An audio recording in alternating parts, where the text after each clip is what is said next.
اچھا، یہ جو جمعے کے دن سورہ کہف پڑھنے کی فضیلت ہے، تو یہ جمعے کی رات کو اگر کوئی پڑھ لے تو بھی یہ فضیلت حاصل ہو جائے، تو کیونکہ روایات میں جمعے کی رات کا بھی تذکرہ ملتا ہے اور جمعے کا بھی تذکرہ ملتا ہے۔ الحمدللہ الذی، تمام تعریفیں اس اللہ کے لیے ہیں، انزل علی عبدہ الکتاب، جس نے اپنے بندے پر کتاب کو نازل کیا، ولم یجعل لہ عوجا، اور اس کتاب میں اس نے کوئی کجی نہیں رکھی۔ یہ قرآن کا کمال ہے، آپ الحمد سے لے کے والناس تک پڑھیں، دو اور دو چار کی طرح اس کی آیتیں اور اس کے مضامین سمجھ میں آتے ہیں۔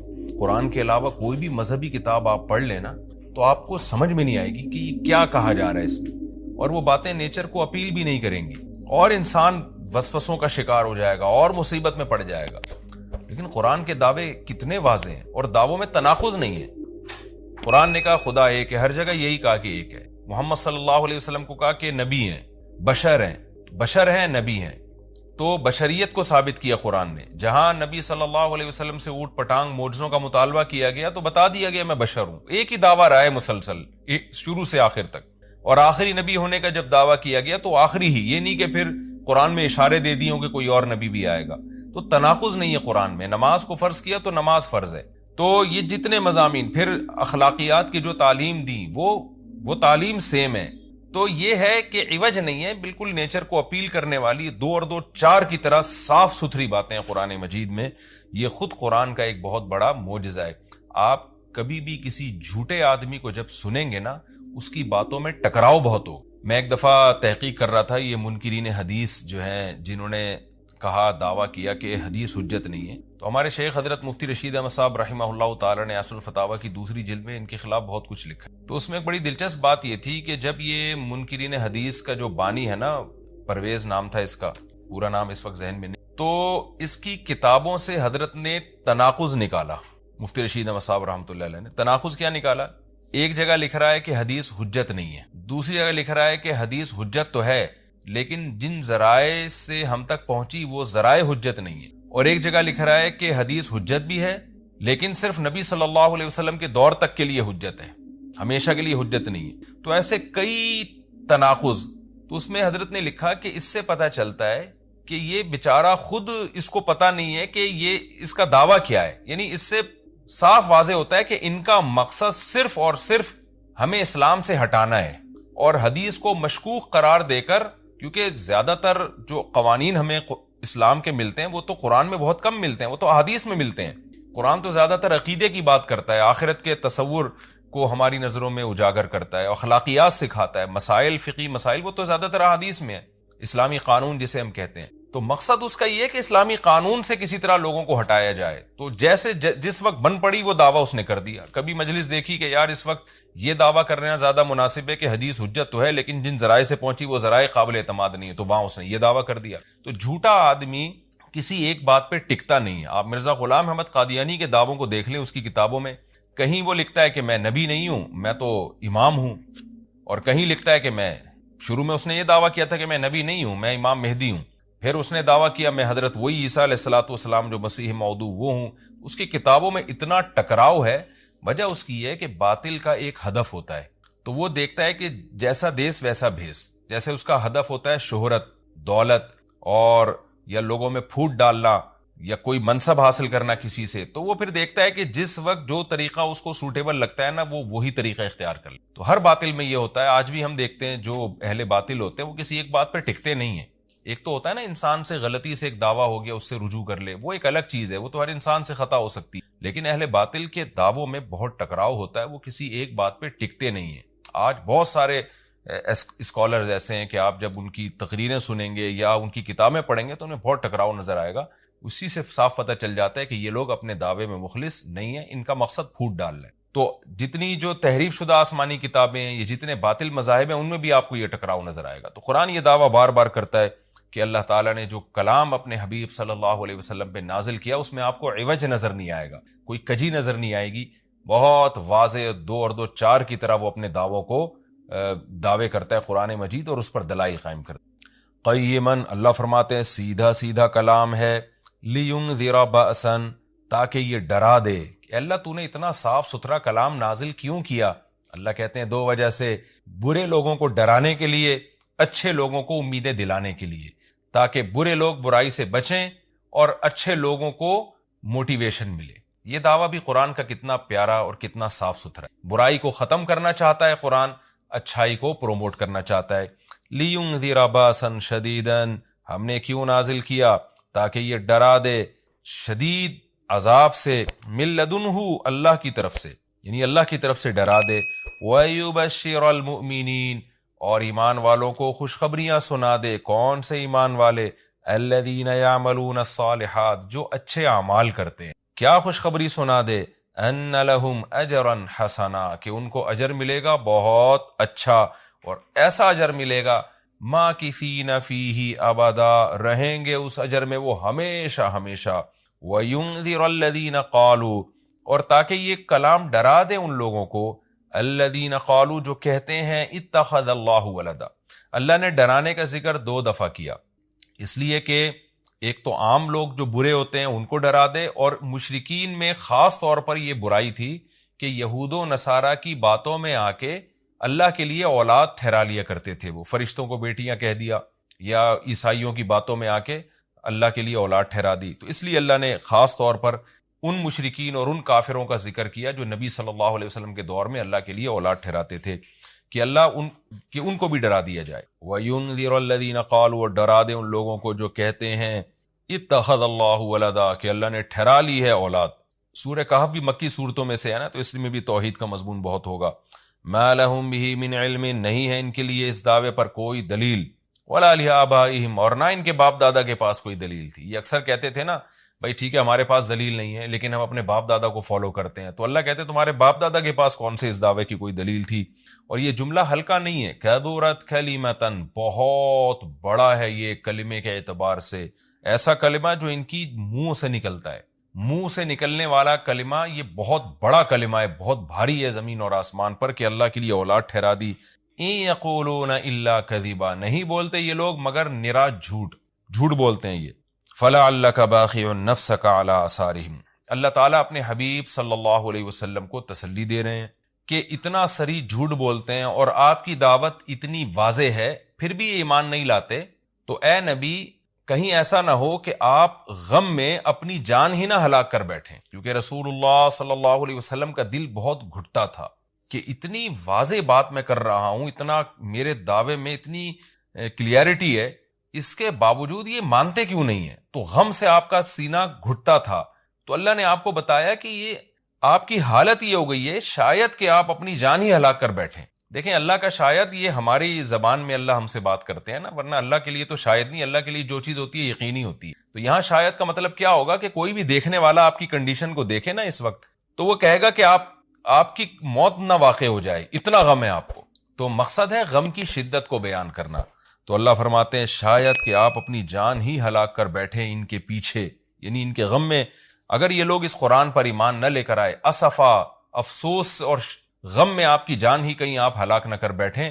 پھر آگے اللہ بتا رہے ہیں کہ یہ ایمان کیوں نہیں لے کر آتے. آپ غم نہ کریں, آپ کی دعوت میں کوئی کمی نہیں, آپ کے دلائل میں کوئی کمی نہیں. ایمان نہ لانے کی وجہ ہم بتاتے ہیں کیا ہے. کچھ لوگ لائیں گے, کچھ نہیں لے کر آئیں گے. وجہ کیا ہے وہ ہم بتا رہے ہیں اگلی آیت میں. انا جعلنا ما علی الارض, ہم نے بنایا ہے ہر اس چیز کو جو زمین کے اوپر ہے, زینت اللہ, زمین کے لیے, یعنی زمین والوں کے لیے زینت, اٹریکٹیو بنایا ہم نے. زمین اجڑی ہوئی ہوتی, کسی کا دل ہی نہ لگتا زمین میں, تو سارے آخرت ہی کی فکر میں لگ جاتے. لیکن زمین میں اٹریکشن ایسی پیدا کر دی ہے کہ یہ اللہ سے غافل کرتی ہے, حق سے دور کرتی ہے. ہر آدمی اس زمین کی زینت کو حاصل کرنے کی کوشش کرتا ہے. زینت وہ چیز ما یتزین, جو مزین ہوتی ہے اور جس کی طرف انسان کی اٹریکشن ہوتی ہے, چاہے حقیقت میں وہ اٹریکشن کے قابل ہو یا نہ ہو. جیسے گندگی کا ڈھیر ہے, اٹریکشن نہیں ہوتی, لیکن آپ نے اس کے اوپر ایک خوبصورت ململ کا کپڑا ڈال کے خوشبو چھڑک دی, تو اب وہ دیکھنے میں بھلی لگنے لگے گی.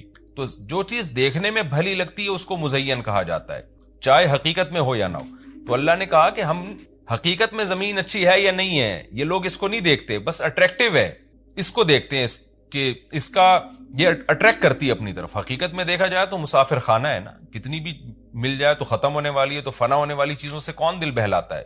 لیکن اللہ بتا رہے کہ ہم نے چونکہ اس کو مزین کر دیا ہے, تو اس مزین ہونے کا نتیجہ یہ ہے کہ کچھ لوگ اس میں پڑھ کے اللہ کو بھول جاتے ہیں اور کچھ اس کی حقیقت کو دیکھ کر اللہ کو یاد رکھتے ہیں. تو آزمائش جبھی ممکن ہے جب اس زمین کو اٹریکٹیو بنایا جائے. آگے اس لیے اللہ نے فرمایا کہ ہم نے بنایا ہے جو کچھ اس زمین کے اوپر ہے زینت اللہ، زمین کے لیے مزین. کیوں بنایا ہے؟ لنبلوہم، تاکہ ہم لوگوں کو آزمائیں، ایہم احسن عملا، کہ ان میں عمل کے لحاظ سے زیادہ اچھا کون ہے.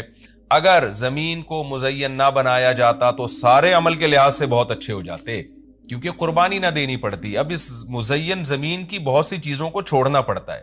نماز کے وقت دکان چھوڑنی پڑتی ہے، اور صدقات و خیرات کے وقت مال کی قربانی دینی پڑتی ہے، اور جو شریعت کے جتنے بھی احکام ہیں تو جاہ کی قربانی دینی پڑتی ہے، منصب کی قربانی دینی پڑتی ہے.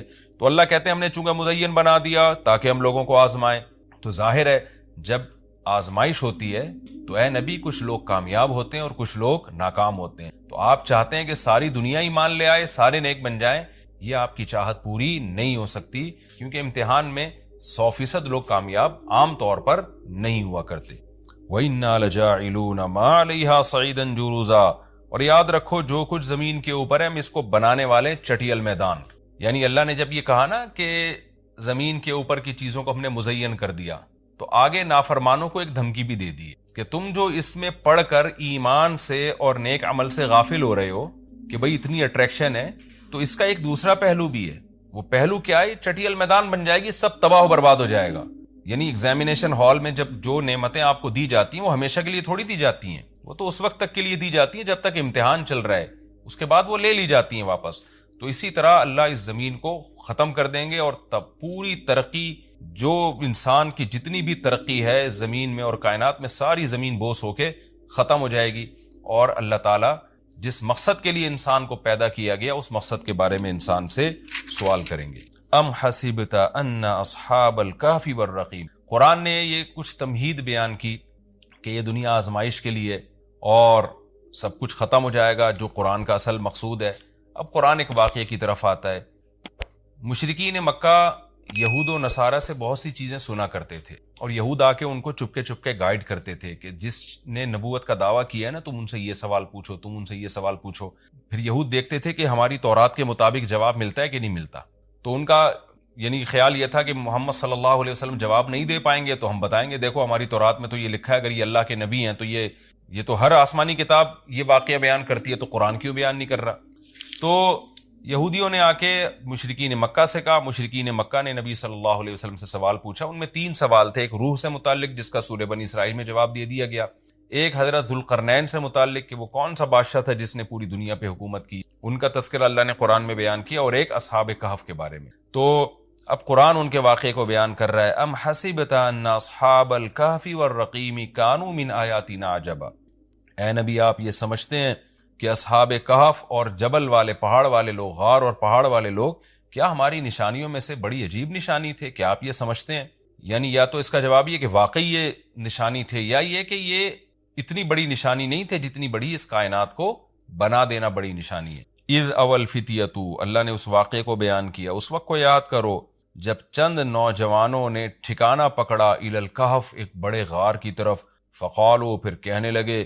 اب دیکھیں قرآن جب واقعہ بیان کرتا ہے نا تو سوال تو مشرکین نے اصحاب کہف کا پوچھا تھا، بتا دیا جاتا بھئی ایک زمانے میں اصحاب کہف تھے جو مشرک بادشاہ تھا جس کے ظلم سے تنگ آ کے وہ علاقہ چھوڑ کے چلے گئے، اور 300 سال غار میں رہے، اور پھر 300 سال کے بعد واپس آئے اور لوگوں نے پھر بڑی عقیدت کی، محبت کی، بس اتنا کافی تھا. لیکن قرآن واقعہ اس انداز سے بیان کرتا ہے کہ اس میں اسباق ملنا شروع ہو جائیں، ہمیں اس میں اسباق ملنا شروع ہو جائیں. اب دیکھیں شروع کیسے کیا جا رہا ہے. کیا تم یہ سمجھتے ہو کہ اصحاب کہف کا واقعہ کوئی عجیب واقعہ ہے؟ یعنی اللہ کے لیے تو کوئی عجیب نہیں ہے. یعنی انسانوں پر گویا اللہ تعجب کر رہے ہیں کہ اس واقعے کو تم عجیب سمجھ رہے ہو، اور اس سے بڑے عجیب عجیب کام جو ہم نے کر دیے، پانی کے قطرے سے انسان کو بنا دیا اور اتنا بڑا نظام بنا دیا ہم نے کائنات کا، اس کو عجیب نہیں سمجھ رہے. تو یہ انسان کی بھی عقل ہے نا کہ ایک واقعہ عجیب و غریب ہو جائے تو اس پہ حیران ہو رہا ہوتا ہے، اور وہ پوری کائنات بن گئی اور انسان کا پانی سے وجود میں آ جانا، چونکہ یہ ہم اس کے عادی ہو چکے ہیں یہ منظر دیکھنے کے، تو یہ ہمارے نظر میں عجیب نہیں رہا، ورنہ حقیقت میں تو اس سے زیادہ عجیب کام اللہ کر چکا ہے. تو ایک تو سبق اللہ نے ہمیں یہ بتایا اس واقعے میں کہ یہ واقعہ اتنا عجیب نہیں جتنا اللہ کے دوسرے کام زیادہ عجیب. تو قرآن واقعہ بیان کرتا ہے اس انداز سے تاکہ ہمیں اس سے اسباق ملے. اذ اول فتیۃ الی الکہف، نوجوانوں نے غار میں پناہ لی، فقالوا ربنا، اور کیا کہنے لگے، اے ہمارے رب، آتنا من لدنک رحمہ، تو دے ہمیں اپنی طرف سے رحمت، اور حیئ لنا من امرنا رشدا، ہمارے معاملے میں کوئی رشد کا انتظام کر دے، یعنی درستگی کا انتظام کر دے۔ اس میں کیا سبق ملتا ہے کہ جو مشرک بادشاہ تھا، کافر بادشاہ تھا، چند نوجوان اسلام لے کر آئے، اللہ کے برحق دین کو قبول کیا، ان کو یہ یقین تھا کہ ہم اس علاقے میں رہ کر اپنے دین اور مذہب پہ قائم نہیں رہ سکتے، لہذا انہوں نے ارادہ کیا ہم ہجرت کرتے ہیں۔ تو اب ہجرت کر کے جائیں کہاں؟ تو اللہ سے دعائیں مانگ رہے ہیں۔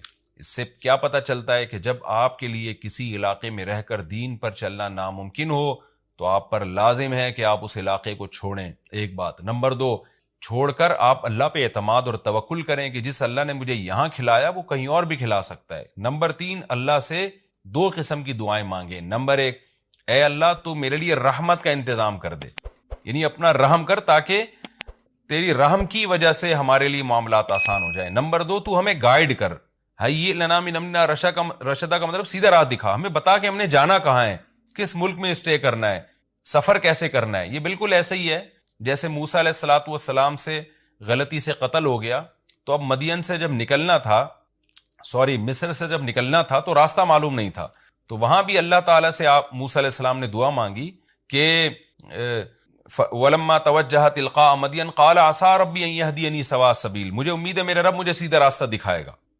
تو جب انسان کو راستے معلوم نہ ہو، گائیڈنس نہ مل رہی ہو کہ جانا کہاں ہے، کہاں اسٹے کرنا ہے، تو ایسے موقع پہ اللہ سے سیدھے راستے کی دعا مانگنی چاہیے۔ تو یہاں بھی انہوں نے دعا مانگی کہ اللہ تو ہمارے لیے رحمت کا انتظام کر دے اور ہمارے لیے ہمیں گائیڈ کر دے کہ ہم نے جانا کہاں ہے، کہاں اسٹے کرنا ہے۔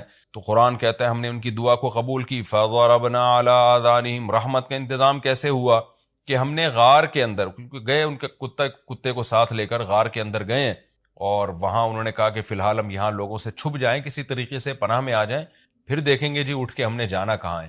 تو قتل کے خوف سے نکلیں اور غار میں جا کے آرام کیا، تو اللہ کہتے ہیں ہم نے ان کے کانوں پہ پردہ ڈال دیا، سلا دیا گہری نیند، سنین عددا، کئی سال تک، ثم بعثناہم، پھر ہم نے ان کو جگایا، لنعلم ای الحزبین، تاکہ ہم دیکھیں، جس کا نتیجہ یہ نکلا کہ ہم یہ دیکھنا چاہتے تھے ان دونوں میں سے کون سا فریق ایسا ہے احصیٰ لما لبثوا امدا، جو مدت کے اعتبار سے زیادہ کاؤنٹ کرنے والا ہے اس مدت کو، لما لبثوا، جس مدت تک یہ لوگ ٹھہرے۔ یعنی اللہ تعالیٰ بھی گویا ان کو دیکھ کے خوش ہو رہے ہیں کہ دیکھیں ان کے آپس میں تبصرے کیا ہوتے ہیں، کیونکہ کسی کے ساتھ ایسا کبھی نہیں ہوا۔ تو اب جب یہ اٹھیں گے تو اللہ کی گویا کہ اللہ تعالیٰ بھی ان کی بات کو دیکھ کرنا ایک خوش ہو رہے ہیں ان کو دیکھ کے کہ دیکھو میں یہ باتیں آپس میں کیا کرتے ہیں۔ تو کسی نے کیا کہا، کسی نے کیا کہا، یہ سارا تذکرہ آگے آئے گا، یہ واقعہ آگے بھی چلے گا، اور انشاءاللہ اس کی تفصیل اگلے رکوع میں زیادہ آئے گی۔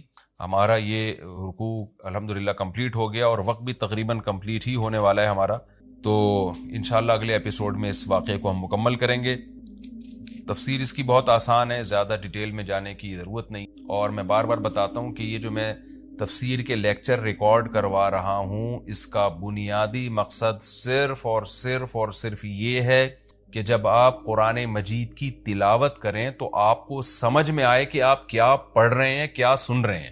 تلاوت سنیں تو سمجھ میں آئے کہ کیا سن رہے ہیں آپ، تراویح میں یا ویسے نارملی جب آپ تلاوت کرتے ہیں۔ اس تفسیر کے لیکچر کا مقصد لمبی چوڑی تفسیریں نہیں ہیں، کیونکہ میں اگر چاہوں تو ایک رکوع میں 6 مہینے لگا دوں اس کی ڈیٹیل بیان کرنے میں، اور چاہوں تو میں مختصر رکھوں اس کو۔ تو میں نے مختصر اس لیے رکھا ہے کہ آپ کو قرآن سمجھ میں آئے، لہذا قرآن سامنے رکھ کر آپ بیٹھا کریں، اور ایک ہی لائنوں والا قرآن ہمیشہ رکھیں۔ 15 لائنوں والا ہے تو پوری زندگی پھر 15 لائنوں والوں سے تلاوت کریں، 16 لائنوں والا ہے تو 16 لائنوں والے سے آپ تلاوت کریں، تاکہ آپ کو جب وہ صفحہ سامنے ہوگا نا تو آپ جب بھی تلاوت کریں گے تو آپ کو اس کا مفہوم انشاءاللہ ذہن میں آئے گا، تو قرآن کی بیس آپ کی مضبوط ہو جائے۔ باقی تفسیریں تو پھر اتنی لمبی تفسیریں ہیں، وہ پڑھتے چلے جائیں، اس میں علمی نکات بہت ہیں، تو میں چاہتا ہوں آپ کی بیس مضبوط ہو جائے۔ جب قرآن پڑھیں آپ تو عربی میں ہی سمجھ میں آئے، آپ کو سنیں تو عربی میں ہی سمجھ میں آئے۔ رسول اللہ صلی اللہ علیہ وسلم نے ارشاد فرمایا، ان من افضل ایامکم یوم الجمعہ فاکثروا علی الصلاة فیہ کاکثروا من الصلاة فیہ، فرمایا تمہارے دنوں میں سب سے بہترین دن جمعہ کا دن ہے، اس لیے اس دن مجھ پہ کثرت سے درود پڑھا کرو۔ فإن صلاتکم معروضۃ علی، اس لیے کہ تمہارا درود مجھ تک پہنچایا جاتا ہے۔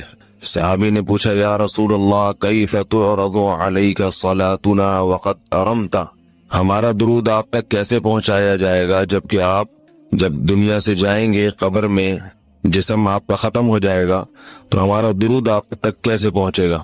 تو آپ صلی اللہ علیہ وسلم نے فرمایا ان اللہ حرم علی الارض اجساد الانبیاء، اللہ تعالیٰ نے پیغمبروں کے جسموں پر زمین پر پیغمبروں کے جسموں کو حرام کر دیا، زمین کسی پیغمبر کے جسم کو کبھی ختم نہیں کرتی۔ تو یہ بھی امت کا اجماعی عقیدہ ہے کہ جتنے بھی انبیاء ہیں ان کے جسم بالکل سلامت رہتے ہیں۔ شہداء میں تو یہ بہت زیادہ مشاہدہ ہوتا ہے، بہت سارے شہداء کے جسم سلامت رہتے ہیں۔ تو ایک اور حدیث میں آپ صلی اللہ علیہ وسلم نے فرمایا من صلی علیہ صلاۃ صلی اللہ بہا عشرہ، جس نے مجھ پر ایک دفعہ درود بھیجا، درود کہتے ہیں نبی صلی اللہ علیہ وسلم کے لیے اللہ تعالیٰ سے خصوصی رحمت کی دعا کرنا۔ ایک ہوتا ہے عام دعا، کسی کے لیے بھی رحمت، صلاۃ کہتے ہیں خصوصی رحمت جو اللہ اپنے خاص بندوں پہ کرتا ہے۔ اس لیے صلاۃ کا جو لفظ ہے نا، یہ درود اور صلاۃ یہ پیغمبر کے علاوہ کسی کے لیے جائز نہیں ہے، کیونکہ یہ صلاۃ خاص کس کے خاصہ ہے؟ یہ پیغمبروں کا۔ اس لیے ہم اللہم صلی علی محمد تو کہہ سکتے ہیں، لیکن یوں نہیں کہہ سکتے اللہم صلی علی فلان۔ تو وہ صلی جو ہے نا، صلاۃ یہ خاص قسم کی رحمتیں ہوتی ہیں جو اللہ پیغمبروں پر بھیجتے ہیں۔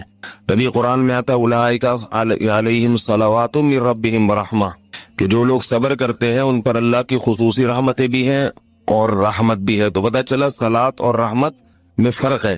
صلاۃ اعلیٰ قسم کی رحمتوں کو کہتے ہیں۔ تو آپ صلی اللہ علیہ وسلم نے فرمایا جس نے میرے لیے ایک مرتبہ رحمت کی دعا کی، درود شریف پڑھا میرے لیے، تو اللہ اس پر 10 رحمتیں بھیجتے ہیں۔ اور جمعہ کا دن زیادہ فضیلت ہے درود شریف پڑھنے کی۔ البتہ یہ جو جمعہ کے دن میں حدیث مشہور ہے کہ 80 سال کے گناہ معاف ہوتے ہیں جمعہ کے دن درود پڑھنے سے، یہ حدیث سند کے لحاظ سے کمزور ہے۔ لیکن یہ جو میں نے حدیث پڑھی کہ جمعہ کا دن سب سے بہتر دن ہے، فَأَكْثِرُوا عَلَيَّ مِنَ الصَّلَاةِ فِيهِ، لہذا اس دن مجھ پہ کثرت سے درود پڑھا کرو، یہ بالکل صحیح حدیث ہے۔ تو جمعہ کا دن درود شریف کی اضافی فضیلت ہے۔ آج چونکہ جمعہ کا دن ہے تو اس لیے میں نے کہا کہ اس بارے میں تھوڑی سی بات کروں۔ ایک اور حدیث میں آتا ہے رسول اللہ صلی اللہ علیہ وسلم نے فرمایا لا تجعلوا قبری عیدا وصلوا علی فإن صلاتکم تبلغنی حیث کنتم، فرمایا میری قبر کو عیدگاہ نہ بناؤ۔ جیسے میلوں کی جگہ ہوتی ہے نا، میلے ٹھیلے، عید پہ جب سب لوگ جمع ہو کے خوشیاں مناتے ہیں، تو جیسے مزاروں پہ ہوتا ہے نا قوالیاں ہو رہی ہیں اور یہ میلے ٹھیلے ہو رہے ہیں آج کل دیکھا ہے، تو پہلے زمانے میں بھی جب کوئی نیک آدمی دنیا سے جاتا تھا تو لوگ اس کی قبر پہ دھرنے مار کے بیٹھ جاتے تھے، اور وہ مجاور اور یہ سب جو ہمارے یہاں ہوتا ہے۔ تو آپ صلی اللہ علیہ وسلم نے منع کیا کہ میری قبر کے ساتھ یہ کچھ مت کرو، البتہ مجھ پہ درود پڑھا کرو، اور فرمایا کہ تم جہاں سے بھی درود پڑھو گے یہ مجھ تک پہنچے گا۔ اور حدیث میں رسول اللہ صلی اللہ علیہ وسلم نے فرمایا ما من احد یسلم علی الا رد اللہ علی روحی فارد علی، کہ جب بھی کوئی مجھ پر سلام بھیجتا ہے اللہ میری روح کو میرے جسم میں لوٹاتے ہیں اور میں اس کے سلام کا جواب دیتا ہوں۔ اب یہ کیسے ہوتا ہے؟ چونکہ یہ برزخی زندگی میں ہے، لہذا اس کی کیفیات میں اور گہرائی میں جانے کی اجازت نہیں ہے۔ جیسے اللہ بہتر سمجھتے ہیں یہ ہوتا ہے، اس کی حقیقت کا ہمیں علم پوری طرح نہیں ہے، برزخی زندگی ہے۔ اور حدیث میں آتا ہے رسول اللہ صلی اللہ علیہ وسلم نے فرمایا کہ رغم انف رجل ذکرت عنده فلم يصلی علی، اس شخص کی ناک خاک آلودہ ہو جائے جس کے سامنے میرا نام لیا جائے، میرا تذکرہ ہو اور وہ مجھ پہ درود نہ پڑے۔ مفتی صاحب میں آرمی میں ہوں، وزیرستان سے کسی نے پوچھا ہے جی میں آرمی میں ہوں، ہم زیادہ تر اس طرح کے علاقوں میں ڈیوٹی کر رہے ہوتے ہیں کہ وہاں پانی مشکل سے ملتا ہے، ہم زیادہ تر پینٹ پہنتے ہیں جس کی وجہ سے بیٹھ کر پیشاب کرنے سے پینٹ گندی ہو جاتی ہے، اگر کھڑے ہو کر پیشاب کر لیں تو کیا حکم ہے؟ رہنمائی فرمائیں۔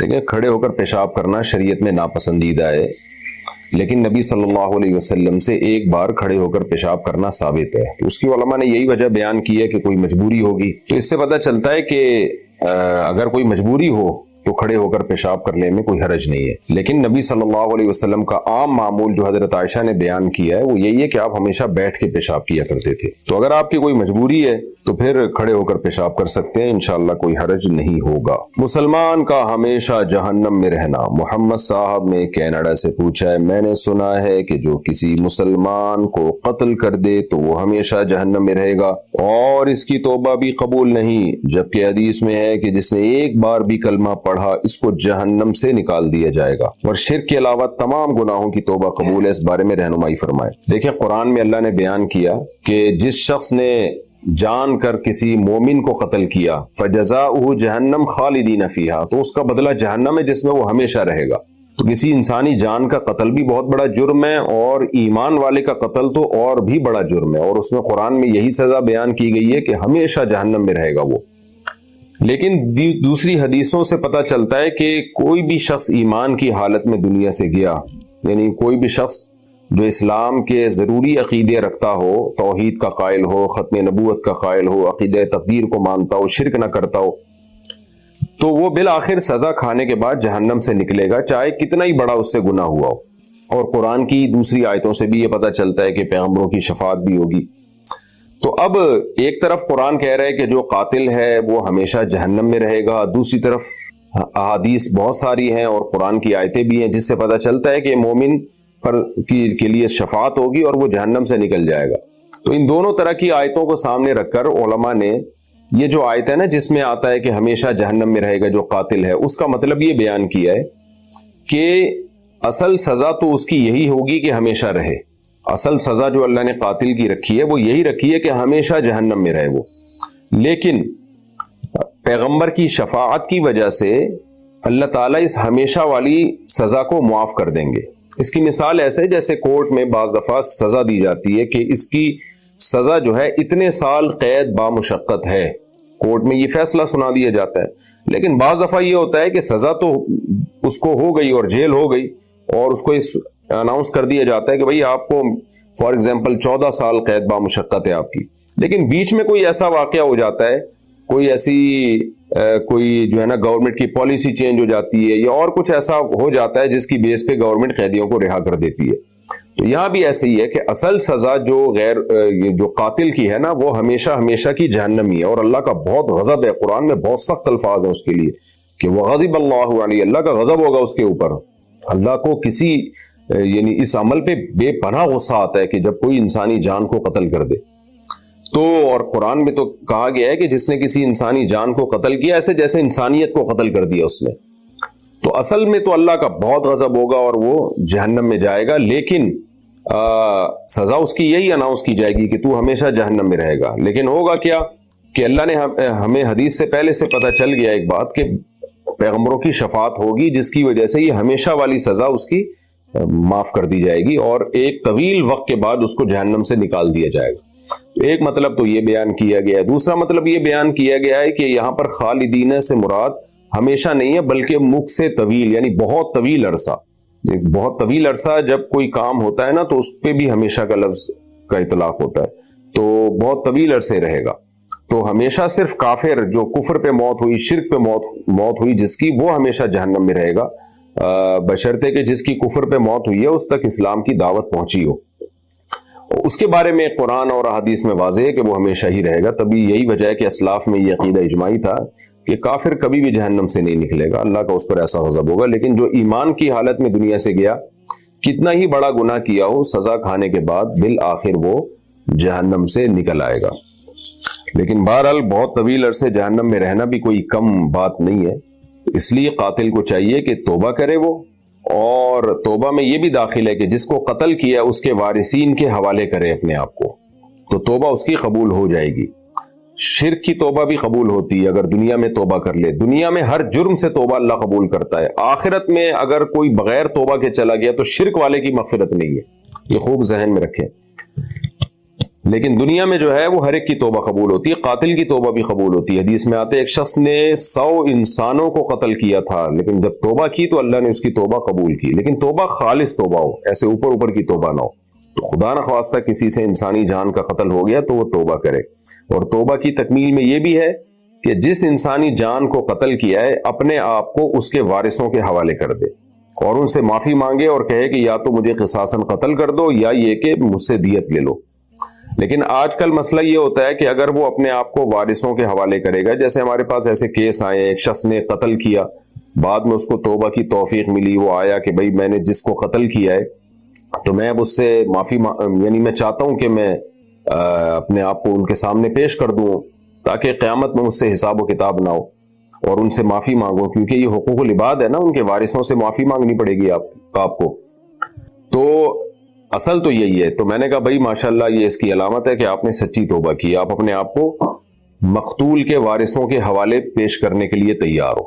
لیکن مسئلہ یہ ہے کہ جب وہ مقتول کے وارثوں کے حوالے اپنے آپ کو کرے گا ایک قاتل معافی کے لیے اور کہے گا بھائی اب میں تم سے ریکویسٹ کرتا ہوں مجھے معاف کر دو، یا مجھ سے معاف نہیں کرتے فری میں تو دیت لے لو، یہ بھی نہیں تو پھر قصاصاً قتل کر دو، یہ تو ہوگا.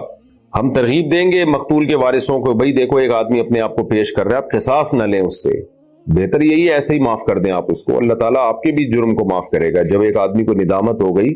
اور ندامت کی علامت یہ ہے کہ اپنے آپ کو وہ پیش کر رہا ہے. لیکن آج کل مسئلہ یہ ہے کہ کوئی اگر اس پروسیس سے گزرتا ہے تو اسلامی حکم تو نافذ ہے نہیں. اسلام تو یہ کہتا ہے کہ بھئی گورنمنٹ کے آگے پیش کر دیا یا مقتول کے وارثوں کے آگے پیش کر دیا تو پھر اس سے قصاص لیا جائے گا، اس کی گردن اڑائی جائے گی اور پہلے ترغیب دی جائے گی مقتول کے وارثوں کو اس کو معاف کر دو. ہو سکتا ہے وہ ویسے ہی معاف کر دیں دل بڑا کر کے، ان کو ترغیب دی جائے گی، کچھ پیسے دے دیے جائیں ان کو، لوگ جمع کر کے چندہ کر کے پیسے دے دیں، یار ہم سے پیسے لے لو اس کو معاف کر دو، بہت کچھ ہو سکتا ہے. لیکن آج کل کیونکہ اسلامی حکومت نہیں ہے، اسلامی احکام کو لوگ فالو نہیں کرتے. آج اگر آپ ایسے کریں گے کہ قاتل اپنے آپ کو مقتول کے وارثوں کے حوالے کر دے، وہ فوراً تھانے میں رپورٹ کرائیں گے، پھر پہلے پولیس والے اس کو چترول لگائیں گے قاتل کو، پھر اس کا کیس چلے گا کورٹ میں، لاکھوں روپے اس کے عدالت میں خرچ ہو جائیں گے، پھر جیل ہوگی، جیل میں پتہ نہیں کتنے سال سڑتا رہے وہ.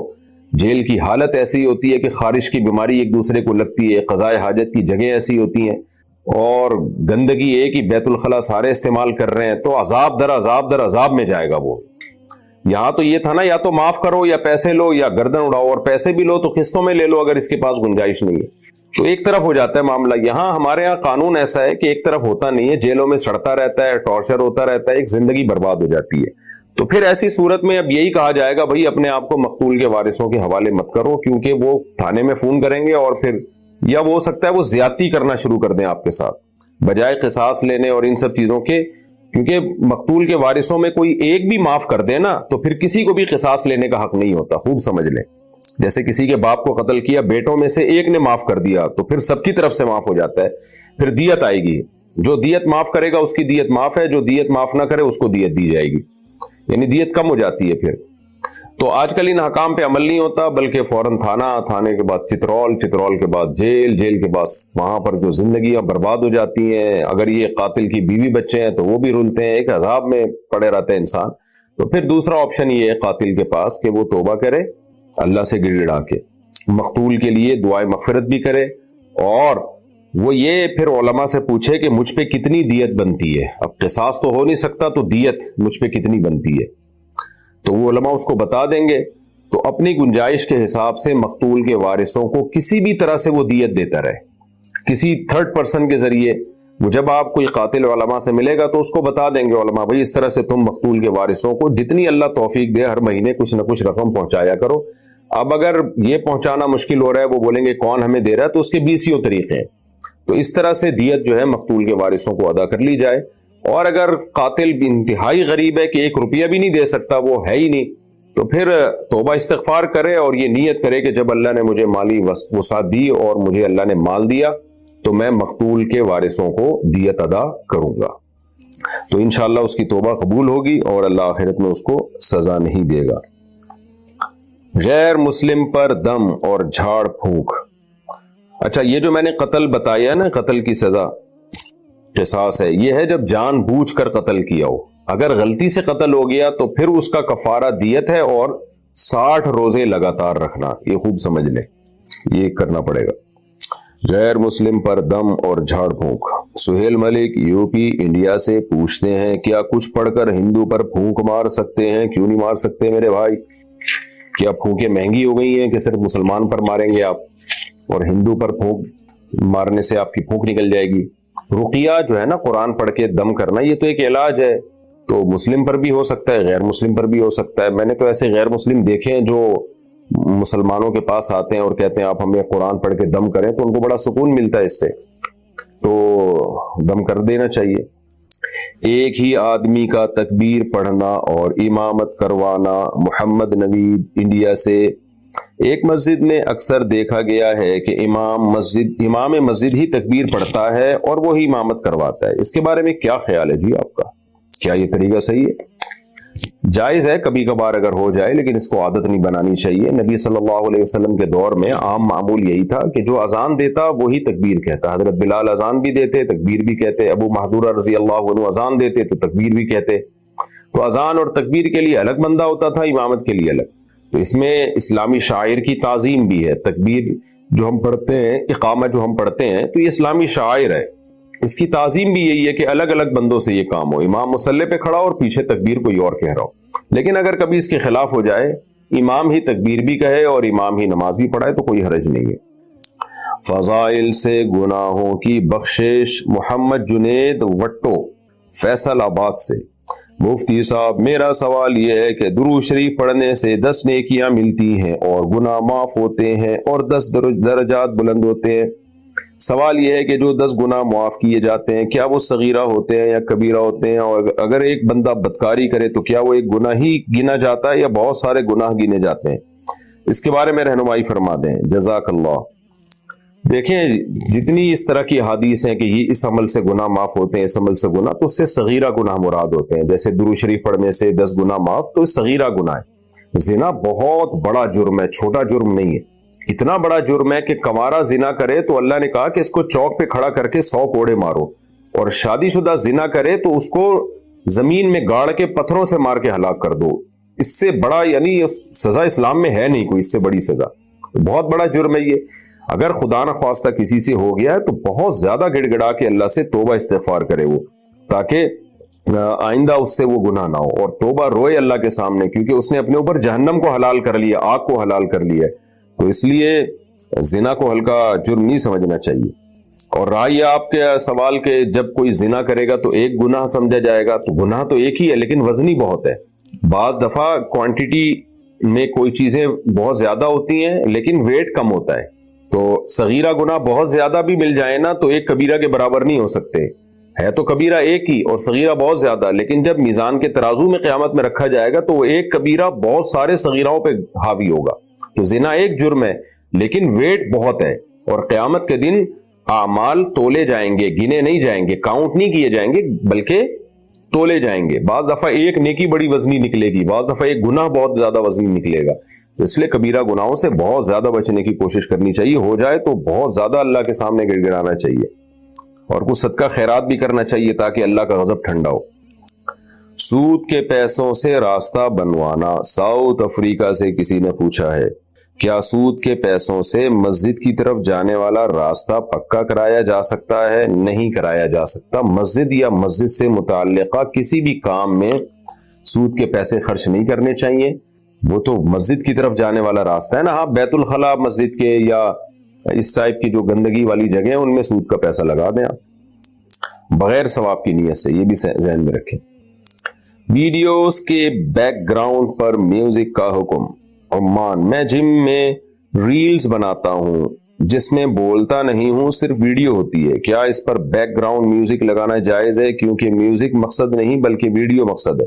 دیکھیں بیک گراؤنڈ میں میوزک دو طرح کے ہوتے ہیں. ایک تو ایسی ہوں وہاں کی آوازیں آ رہی ہوتی ہیں، اور ایک باقاعدہ ڈسکو ٹائپ کا کوئی میوزک ہوتا ہے. تو وہ اس ٹائپ کا کوئی میوزک ہو وہ تو صحیح نہیں ہے، جائز نہیں ہے. اور اگر بیک گراؤنڈ میں صرف اس کو آپ کی جو اسپیچ ہے اس کو ایک تھوڑا سا رنگ بھرنے کے لیے اس میں تھوڑا سا کوئی ساؤنڈ ہو، جیسے کہ آپ نے دیکھا ہوگا بہت سے علماء کے بھی کلپ آ رہے ہوتے ہیں، شارٹ کلپ، بیک گراؤنڈ میں ایک آواز چل رہی ہوتی ہے، تو اس کی گنجائش ہے. لیکن باقاعدہ میوزک مائیکل جیکسن ٹائپ کا میوزک اگر آپ لگا دیں گے اس میں تو وہ تو غلط ہے. وہ پتہ کیسے چلے گا یہ میوزک مائیکل جیکسن والا ہے یا دوسرا؟ تو وہ پبلک کو دیکھ لیا کریں. اگر آپ کی اسپیچ چل رہی ہے اور پیچھے میوزک کی وجہ سے لوگ تھرکنا شروع ہو گئے، ہلنا شروع ہو گئے، تو اس کا مطلب ہے کہ یہ وہ مائیکل جیکسن کو اصال ثواب کیا جا رہا ہے اس میں.